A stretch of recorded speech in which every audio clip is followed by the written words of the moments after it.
Hello everyone, welcome back to my channel. In this video we'll show you how to add Instagram highlights without posting to your story.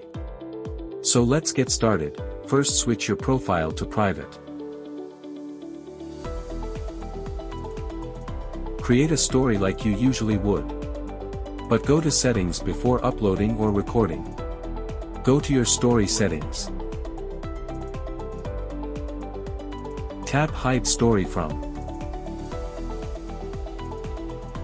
Tap the bubbles next to all of your friends to hide the story from them. Or, you can block everyone so they can't see your story. Upload the story you want. And add the story to your highlights. After 24 hours, unblock people so they can see your stories again. So, that's all for today. And I hope you liked the video. Don't forget to like, share, and subscribe.